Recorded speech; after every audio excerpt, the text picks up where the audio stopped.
Monsieur Raoult, dans quel état d'esprit êtes-vous aujourd'hui? Alors, en tant que parent, un peu de souffrance, souffrance pour mon fils qui lui souffre dans sa chair.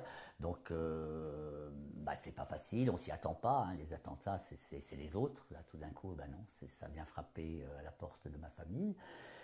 Maintenant, je suis dans un état d'esprit assez positif, déjà par rapport à Jérémy, parce que les, ce que les médecins nous disent sont assez rassurants quand même vis-à-vis de lui. Donc là-dessus, ça va assez bien.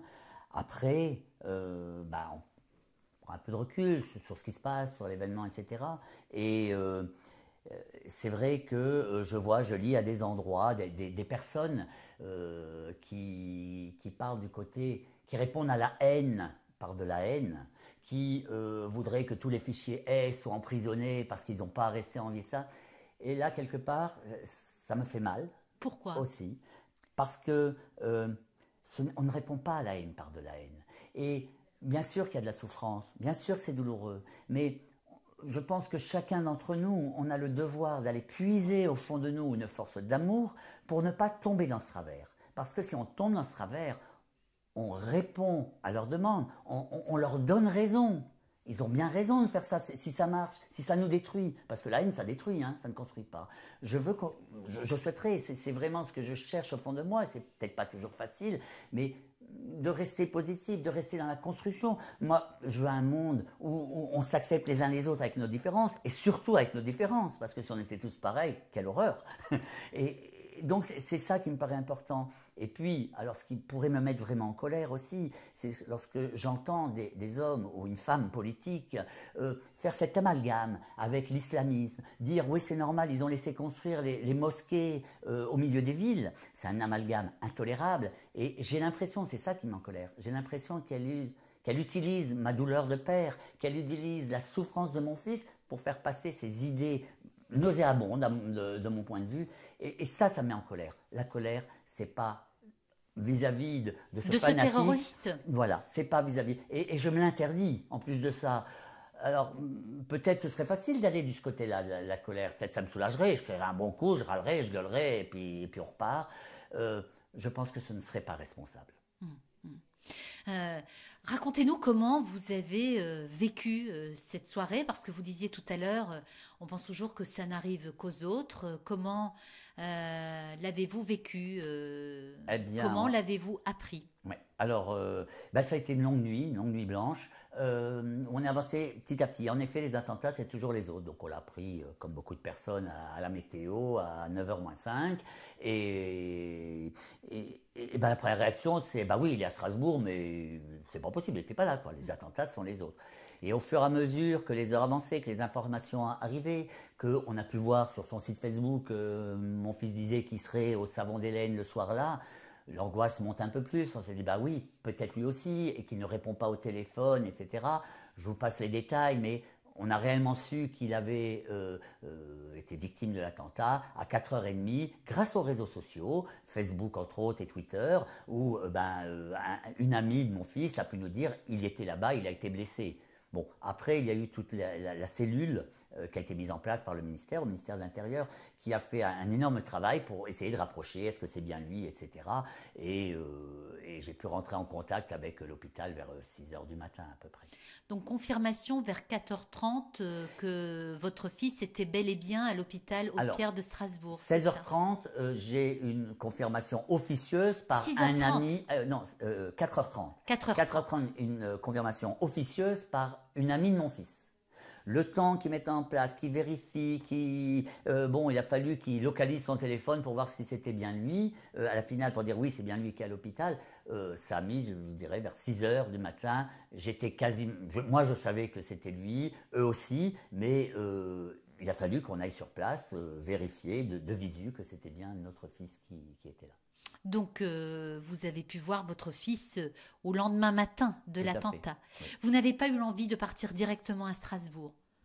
La nuit, aussitôt que vous avez su qu'il y avait un attentat, Qu'est-ce que vous êtes dit? Comment est-ce que vous avez Non. vécu cela? Alors, vraiment pas. Déjà, bon, on savait que la ville était plus ou moins assiégée, tout était couvert. Ça n'aurait servi à rien, sinon que d'amener un peu plus de confusion à la confusion, que nous, on n'avait aucune info. On aurait été où? Le chercher où? Il était peut-être confiné à un endroit. Non, donc ça ne m'a pas du tout effleuré.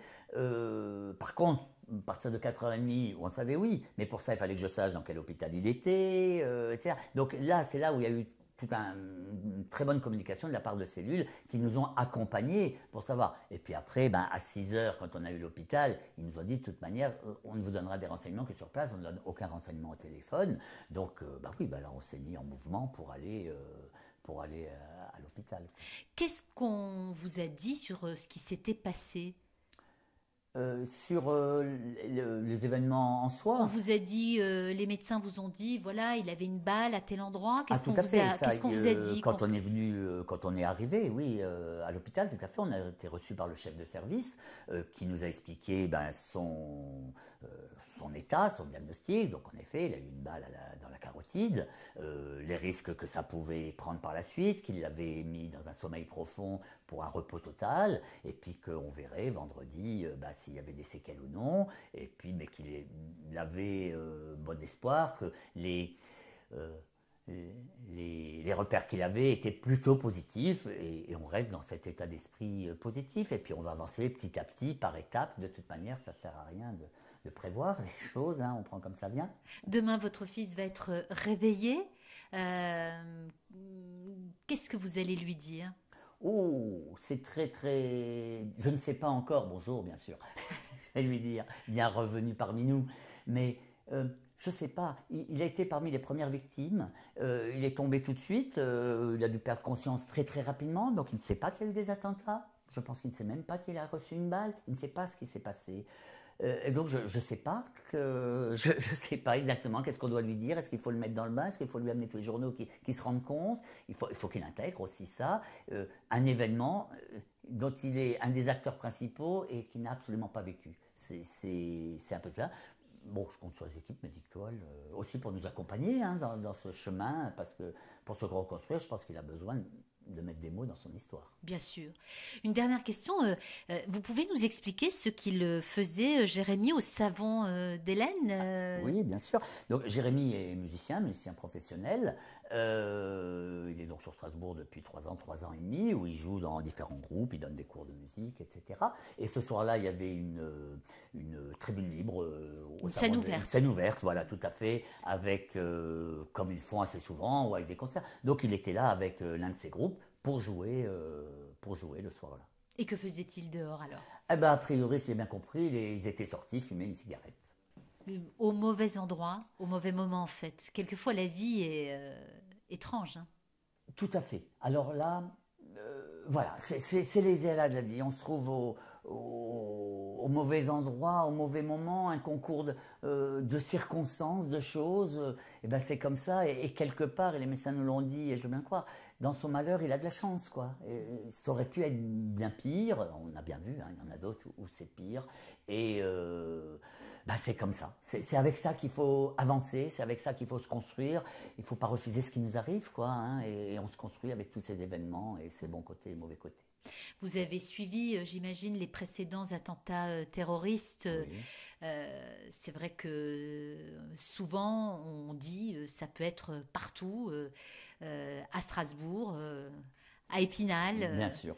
Voilà. Sauf qu'on ne se l'imagine même pas, on n'imagine même pas vivre ce genre d'événement. Ben non. Hein, sur 60 millions de Français, il y en a 13 qui ont été touchés. Et dans ces 13, il y a mon fils, quoi.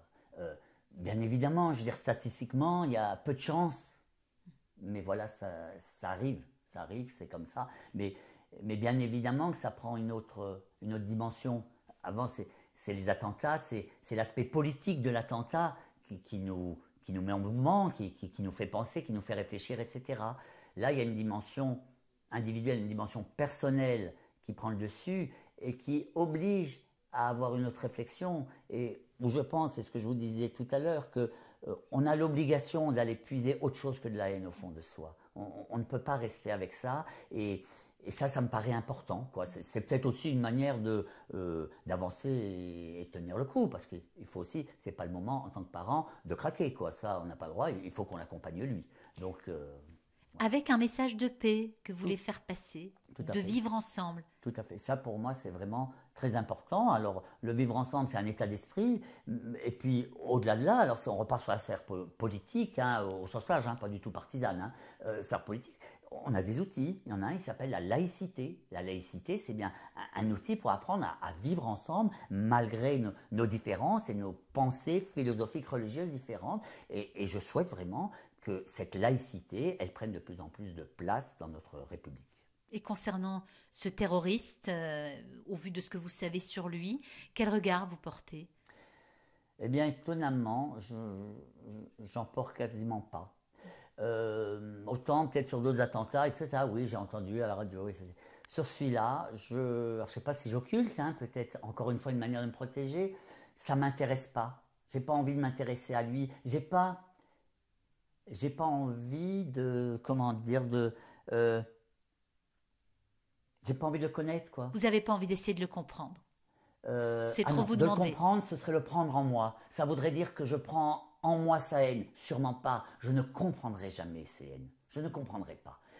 Ça dépasse l'entendement. Euh, Par contre, ce que je souhaite pour lui, pour mon fils, pour les autres victimes de l'attentat, c'est qu'on le trouve vivant, qu'il y ait un procès pour que ces victimes puissent se reconstruire. Je crois qu'il n'y a rien de pire que ces gens qui ont fait ces gestes affreux et qui au final meurent parce qu'il ne peut pas y avoir d'explication. Je pense que ces victimes-là restent avec un vide en eux. Il y a une case qui n'est pas remplie. Donc vraiment, pour ces victimes, je souhaite qu'on le retrouve et qu'on ait une explication. Après, aujourd'hui, on ne sait pas, hein, exactement ce qu'il est et pourquoi il a fait ça.